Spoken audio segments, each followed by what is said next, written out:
নবীর কবর খুঁড়ে তার লাশকে পুড়িয়ে দেওয়া হোক নুরু পাগলার লাশের মতো।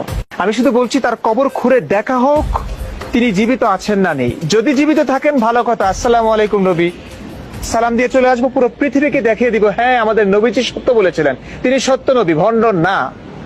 সমস্ত নাস্তিক আস্তিক হয়ে যাবে, পৃথিবীতে আর অশান্তি থাকবে না, সবাই এক ধর্মের ছায়াতলে চলে আসবে।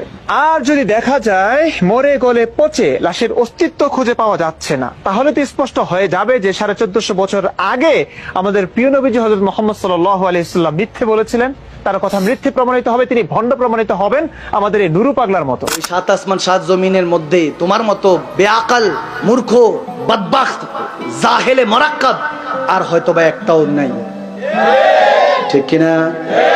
নাউজুবিল্লাহ সুম্মা মাআযাল্লাহ। বলে ওই পাগল যাকে কবর থেকে উঠিয়ে পোড়াইছে মারছে, সুম্মা মাআযাল্লাহ বলতেছে তাকে যেভাবে মারছে পুরাইছে, নাউজুবিল্লাহ আমার হুজুরকে আমার জুবানে আনতে কষ্ট হচ্ছে, আস্তাগফিরুল্লাহ। আমার রাসূলে পাক সম্পর্কে এরকম কথা বলছে, নাউজুবিল্লাহ বলেন।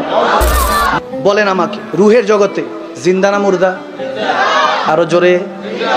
আল্লাহ তাবারক ওয়া তাআলা যতদিন চেয়েছেন, 1 বছর 2 বছর 100 বছর 1000 বছর 1 কোটি বছর, যতদিন মালিকের ইচ্ছা ছিল ওখানে আমরা জিন্দেগি পার করেছি। ওখানে গাছপালা নদী নালা কেমন ছিল জানি না, অক্সিজেন কেমন ছিল জানি না, হায়াতে ওখানের মধ্যে আলমে আরো হয় রুহের জগতে জিন্দা ছিলাম। হুকুম হলো ইন্তেকাল হও, ট্রান্সফার হও, জায়গা পরিবর্তন করো, স্থানান্তর হও। ইন্তেকাল হয়ে আমরা মায়ের পেটে চলে আসলাম বাবার মাধ্যমে।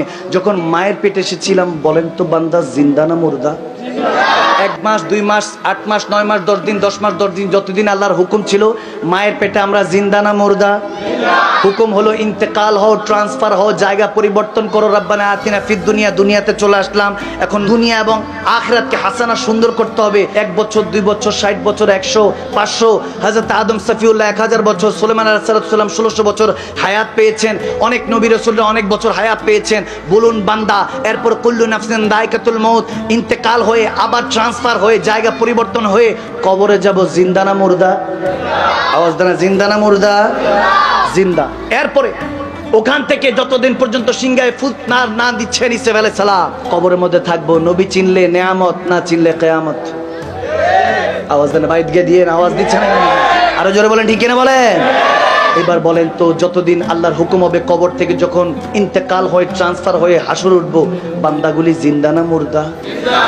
এরপরে হাসর থেকে যদি নবী সুপারিশ করে, যদি আমলগুলি ভালো হয়, তারপরে স্যালারি হিসাবে জান্নাত, কেউ শাস্তি হিসাবে জাহান্নামে যাবে। যদি জান্নাতে যায় কিংবা জাহান্নামে, বান্দা জিন্দা না মুর্দা? আওয়াজে মনে হয় মুর্দা। আরো জোরে বলেন, জিন্দা না মুর্দা? বান্দাই মারা যায় না, আর বান্দার সমস্ত রসুল